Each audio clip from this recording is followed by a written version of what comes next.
Western civilization is made up of many building blocks.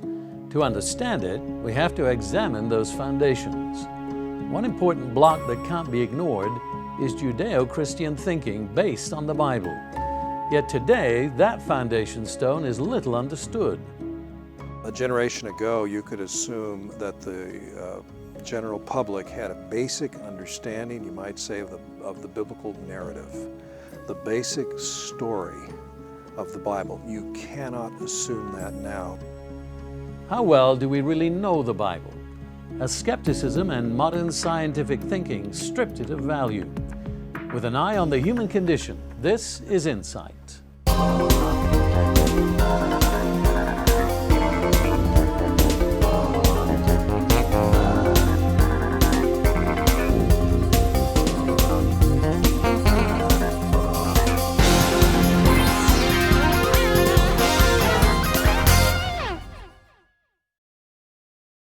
There are many aspects that are foundational to the development of Western civilization.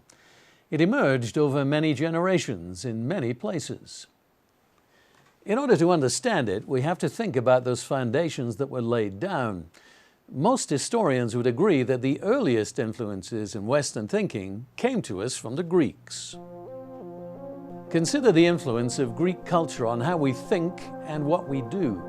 Whether it's politics or architecture, mathematics or medicine, the way the ancient Greeks pursued knowledge and the results have come down to us today. In turn, when the Romans conquered the Greeks, they added their own stamp. Their ideas have also greatly influenced us. The notion of empire, the development of several European languages from Latin, certain building and engineering practices, forms of administration, law and agriculture all come to us from ancient Rome. Overlaying these Greco-Roman foundations is another that has come under a lot of abuse in recent times. The influence of the Bible on Western culture is well known, but increasingly avoided, even trashed. In the case of the English-speaking world, the Bible framed a couple of very important developments in enlightened government and eventually human rights. A key player was Alfred the Great, the Anglo-Saxon king. Alfred became one of the most influential English rulers, earning the title Great. Like Charlemagne, whose example he probably followed, Alfred was a scholar king who knew the value of learning. Concerned about his people's ignorance of God, he ordered the translation of religious works from Latin and encouraged the nobility to read and write English. Alfred was equally dedicated to justice for the weak and dependent. One of his most far-reaching decisions was to codify laws based on those given to Moses in the book of Exodus. This became the basis of English common law and Magna Carta, setting down principles that were in turn transferred to the New World, becoming fundamental to the Constitution of the United States. What Alfred was able to achieve in his 28-year reign was the reintroduction of values-based learning, and for a while he partly broke the grip of the Dark Ages. Today we may be on the verge of a similar time of ignorance of things biblical, another kind of dark age. Craig Evans is a respected author and university professor. I asked him about the state of biblical knowledge among the general public. His reply was troubling, in that he suggested that even believers who claim to live by its principles are becoming more and more ignorant of what it actually says. A generation ago, you could assume that the general public had a basic understanding, you might say, of the biblical narrative, the basic story of the Bible. You cannot assume that now, not only in the general public, but in most congregations, church congregations. The biblical illiteracy is simply amazing. And so people who regard themselves as Christians, they hardly know what is in Scripture. And that is the big change, in my view, from the last generation to where we are today. But what has happened is not just an increase in biblical illiteracy. The problem goes deeper. Over the past 150 years, basic biblical truths and values have come under attack on all fronts.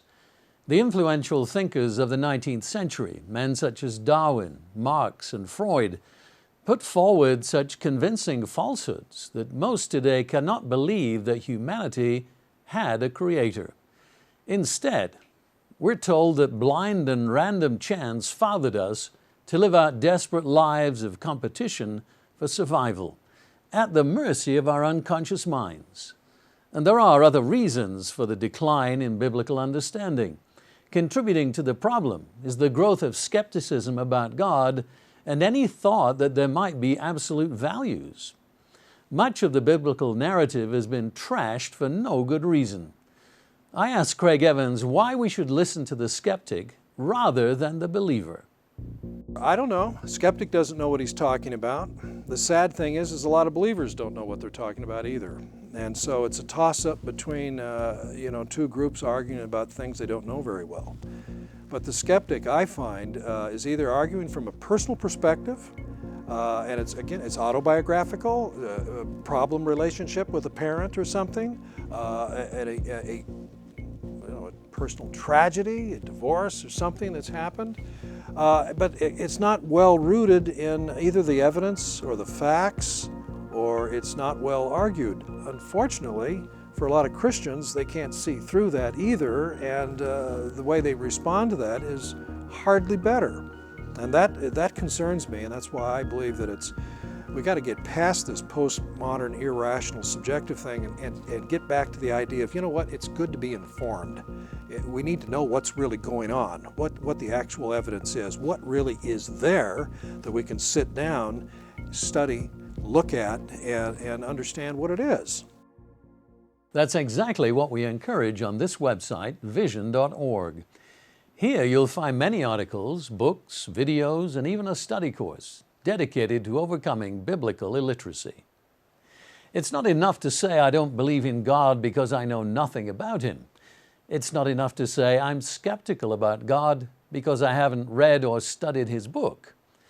If you'd like to begin the process of discovering what so many have trusted in over the centuries, and the narrative that is a treasure trove within Western civilization, search the term religion and spirituality at this website, vision.org. For Insight, I'm David Hulme.